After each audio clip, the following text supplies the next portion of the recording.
मित्रांनो, आजच्या व्हिडिओचं नाव आहे मूतखडा होण्याची कारणे. काय ते बघूया. मूत्रवहन संस्थेच्या महत्त्वाच्या आजारापैकी एक बऱ्याच जणांना आढळून येणारा त्रास म्हणजे मूतखडा. याची मुख्य कारणे, लक्षणे आणि घ्यावयाची काळजी याविषयी आज आपण पाहूया. अतिउष्ण मसालेदार पदार्थ खाणे, तसेच पदार्थामध्ये अधिक प्रमाणात क्षार असतात अशा पदार्थाचे अति प्रमाणात सेवन करणे. उदाहरणार्थ टॅमॅटो, कोबी, वांगी, आळू, काकडी इत्यादी. दूध आणि दुधापासून बनलेले मिठाईचे पदार्थ अति प्रमाणात खाणे आणि जोडीला पाणी कमी पिणे. बापरे. बोरवेलच्या कूपनलिकेच्या पाण्यामध्ये क्षार अधिक असतात. अशा पाण्यामुळे मूतखडा होऊ शकतो. क्षार असणाऱ्या पाण्याच्या तळाशी जशी खर जमा होते, त्याच पद्धतीने मूतखड्यामध्ये रक्त गाळण्याची प्रक्रिया होत असताना क्षार जमा होऊन मूतखडा निर्माण होतो. बापरे.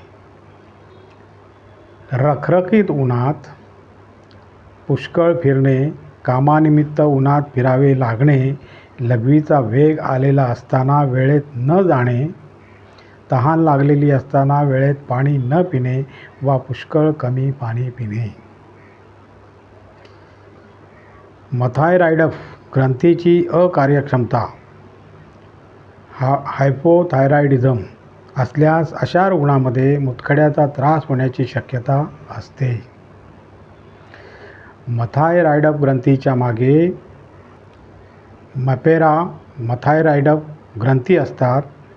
याचे असंतुलनही मूतखडा सिद्ध होण्यास कारणीभूत ठरू शकतो.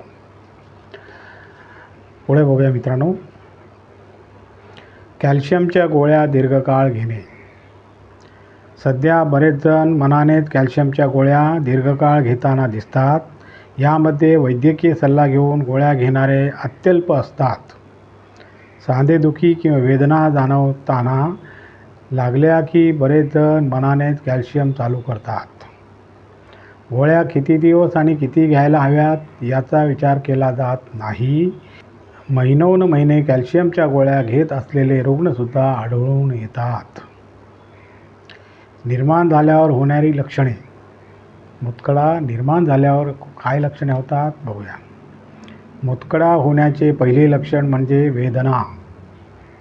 पाठीमध्ये बरगडीच्या खालच्या बाजूला वेदना असतात. या वेदना पाठीकडून पोटाकडे परावर्तित होऊ शकतात. चालताना, उड्या मारताना, जिने चढताना वेदना जाणवू लागतात. वेदना पुष्कळ जाणवू लागतात. काही वेळा वेदनांची तीव्रता इतकी असते की रुग्णास उलटीही होते. बापरे. घामही भरपूर येतो. काही वेळेस मूत्रप्रवृत्ती लाल रंगाची होते. अडखळत लघवीला होणे ही लक्षणेही काही वेळेला आढळून येतात. बापरे. वेदना आणि लघवी अडखळत होणे ही दोन्ही लक्षणे एकत्र असतील तर वैद्यांकडेच जावे. काही वेळा मूतखडा आकाराने मोठा असल्यास पायावर आणि चेहऱ्यावर सूज येऊ शकते. क्षकिरण म्हणजे एक्स-रे आणि सोनोग्राफी याद्वारे मूतखड्याचे 100% निदान होऊ शकते. सोनोग्राफीद्वारे मूतखडा कुठे आहे, याचा आकार किती मोठा आहे, मूत्रपिंडांना सूज आहे का, हे सर्व कळते.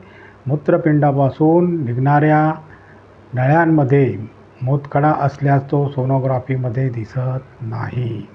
बापरे. काय करावे आणि काय करू नये बघूया मित्रांनो. मूतखडा होऊ नये म्हणून योग्य प्रमाणात पाणी पिणे महत्त्वाचे आहे. Very good. इथे योग्य प्रमाणात असा उल्लेख करण्याचा मुख्य उद्देश म्हणजे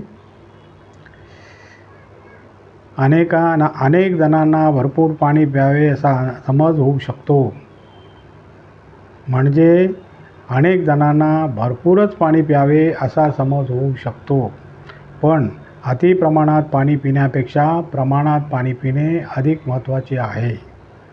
जर लघवी गडद पिवळ्या रंगाची होत असेल तर पाणी पिण्याचे प्रमाण वाढवावे आणि लघवी जर पांढऱ्या रंगाची होत असेल तर आपण योग्य प्रमाणात पाणी पित आहोत असे समजावे. अरे वा, फार छान. घराबाहेर पडताना पाणी पिऊनच निघावे. बघूया पुढे काय ते मित्रांनो.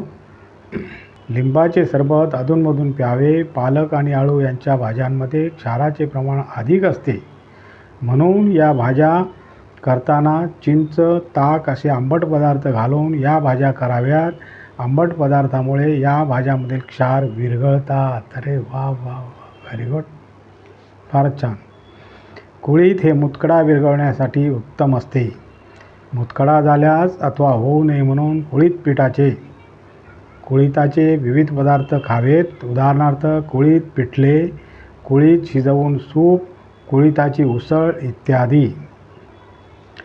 1 लिटर पाण्यात पाव चमचा धने पावडर, पाव चमचा जिरे पावडर, पाव चमचा गोखरूचे चूर्ण घालून 5 मिनिटे उकळावे आणि गार झाल्यावर चवीनुसार खडीसाखर घालून हे पाणी अधूनमधून प्यावे.